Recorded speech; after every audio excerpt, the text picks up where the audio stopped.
Hi, this is BB. Um, it's the 31st, Friday, no, or 30th, I don't know. I think it's 31st. Um, so my gang stalkers, my entertainers, I should say, we're talking about you all day long. They piss me off like really, really badly. Now, like I said, the one thing that these people want is to keep us angry all the time, angry all the time. Now, when we're angry, what is missing from our lives? When our emotions, our mental faculties, or psychological makeup, physical makeup, mental makeup, spiritual makeup, emotional makeup, what happens to us when we're just insanely overwrought, I should say, and disheartened, discouraged, angry all the time? What happens to us? What is the one ingredient or number of things that is missing from our energy, our bodies, our minds, our emotions, physically, spiritually, emotionally? What is missing, or what are the things that are missing? Is it the absence of these, the counter side to these things, like negative positivity is missing? When it comes to spirituality, love and God is missing. When it comes to anger, peace is missing. When it comes to hatred, again, enjoyment, love, leniency, understanding is missing. Angry all the time. They want us angry all the time. Now, why did they choose these few people? I'm one of them. Now, I've heard of a lot of people getting gang stalked on YouTube and in the world all over.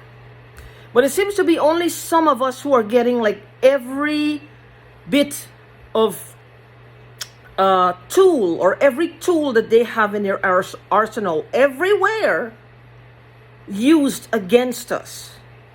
Pushing, poking, like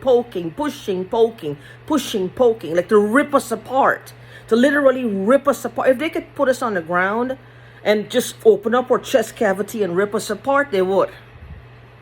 These people are relentless at doing evil. Evil has taken over these people's hearts.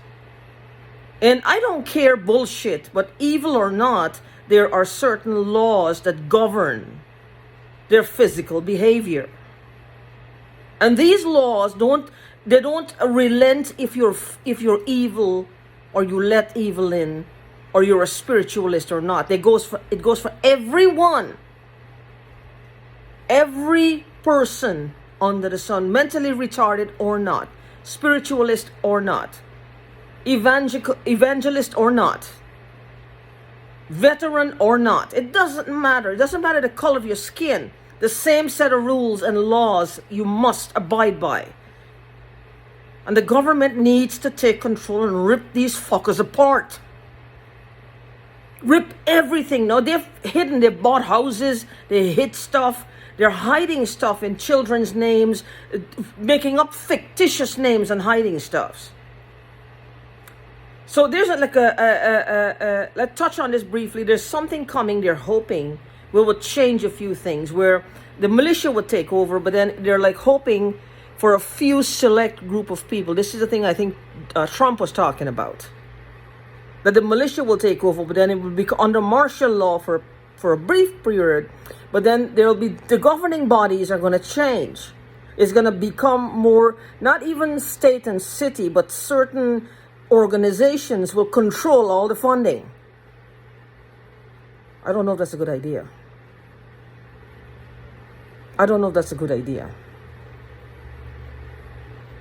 Because these people are hacking, and even though they want to feel that they cannot hack into certain databases, they are. They're erasing. If you were to get something is coming for you. Now they're hacking. They're just erasing your name and replacing it with theirs or somebody they know. People are actually paying for these slots. They're paying them to put their names in these slots.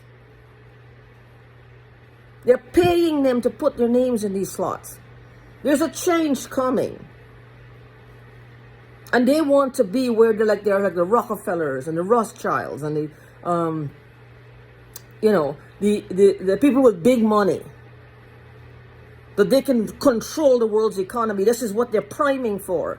It's like they're just wasting time holding some of us down, killing us off while they're waiting for some change to come. Because I can't think of anything else. There is a pattern to this. If we slow down and we look at it, there's a pattern to it. Or, think about it. If they're hacking to this extent and this is going on, there's got to be some truth to it. That's my thinking. But anyway, I'm going back to what happens to us when we're angry all the time. What happens to us when we're defensive all the time? What happens to us when we're just racked in pain? There's a lack of healing. There's a lack of love. There's a lack of joy. There's a lack of God. There's a lack of peace. There's a lack of everything that is good.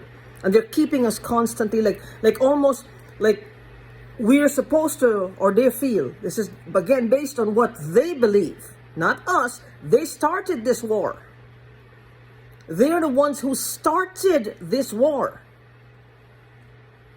Our Heavenly Father is going to end it. He's going to put people in place to end it for them and show them who's really in charge. They think they're going to get away with this because they see God like almost a pushover in a way.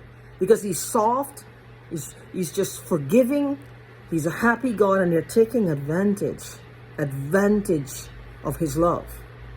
They're taking advantage of his love. They're taking massive advantage of him. And they're pushing and pushing and pushing us. When I say advantage of him, they're taking advantage of his generosity, of his love. People take advantage of God's love every day. How many times have you said you're going to do something, you're never going to do it again, or you're going to do something, you either didn't do it or you did it, and then you relented, you pretend, well, it starts today, it starts today, it starts today. Same thing. We make promises, but we don't keep them up. What? There's nothing there. We make promises, but we don't keep them up. These are bad people. We test his patience, and we take advantage of his generosity. Just like any father, even an earthly father. You come home late, you come home, he'll say something, he'll talk and talk, we stop talking, the next day you do it. We always expect, though, that open door will be there. That's our dad. That's our home. It's always going to be open. We'll get in somehow. We're going to hear a never-ending serenade that we don't want, but we're safe in there. That's our home. These people take advantage, but they're taking advantage in a really, really bad way. In a really, really, really, really bad way. Bad way. So what I want to say now is, there's a zit here. That's okay. Maybe I had something sweet. I don't know. But the absence of these good emotions, the absence of joy, the absence of praise. Because when we're busy cursing them and angry, we're not praising him. Someone once says, I was having a back and forth with these people in my, the stalkers. And they're asking me, well, they don't see me praying. And I'm thinking to myself, every time I say thank you, I'm praying. Every time I don't hurt someone, I'm praying. Every time I don't go out of my way to antagonize, injure, bait, or fuck with someone, excuse my language, I'm praying. When I do, I'm not praying. I'm going against my nature, which is my Father's nature. Because he simply had two rules. Love the Father with all your heart, your might, and your strength. And love your neighbor as yourself. Everything in the world, everything that is good, holy, and true, and righteous, every success comes under those two laws. Because they're practical laws. He's a creator. He is Mr. Practical. This is a practical world we live in. He is the Mac Daddy of practicality. These are practical rules to follow. They're practical rules. If we love him, he's a giver of everything. Everything you have, even some of us who are worshiping Satanus or Lucifer or whoever, is his breath, his voice, his eyes, his energy. We are praising these false gods with. It's his blessings. He's the giver. Every time you have an enjoyment, every time you have a success, it's him. The practical results, it's him. The second thing is to love your neighbor as yourself. If you love your neighbor like you love God, you will not harm them. You will not go out of your way to harm them for the sake of harming them or because you want their stuff. Well, they have the best stuff, so you want their stuff. You'd be too busy trying to make your own. Understanding it's the same stuff. Whether you're good or evil, it's the same stuff. It's not magic stuff. It's not like, well, the purple stuff or the pink stuff, only if you're evil you can get that. Why the hell, why would you choose to be evil? Are you crazy? Why would you choose to be evil? Why would you choose to be evil? Just because you think it makes you special? You're special. Well, look at me. I'm evil. Everybody sees me as evil. I'm like a daredevil. You're hurting everybody, but you're a daredevil. People don't care whether you're a daredevil or not. They don't have any type of tolerance for that type of behavior. Who cares? Who cares? So it's like a choice. Well, I'll do evil because I want to look cool. Or look at me. You know, I dare to do things that you wouldn't do. Don't care.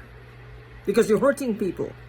You do the same thing in a better way, get the same results, get the same pink stuff or the purple stuff, and hold your head up high. And hold your head up high, but you can't do on that side.